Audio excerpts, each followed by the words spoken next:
Ginawa na ang lahat ng mga doktor upang ibalik ang dating itsura ni Venice, ngunit hindi na nila ito kaya ibalik sa dati.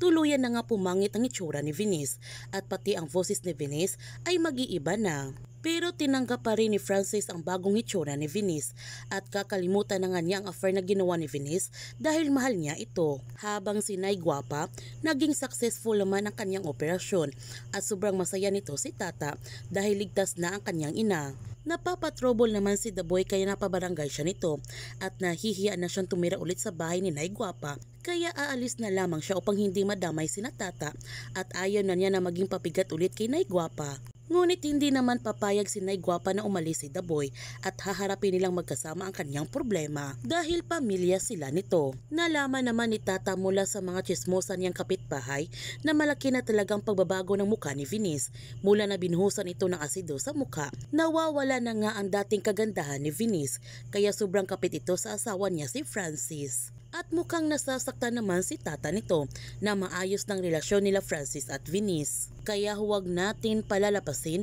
ang kapanapanabik ng mga tagpo sa My Ilongga Girl. Kung bago ka pa channel ko, don't forget to like, subscribe, and click notification bell para palagi kang updated sa mga videos in-upload ko. Thank you for watching and God bless to everyone.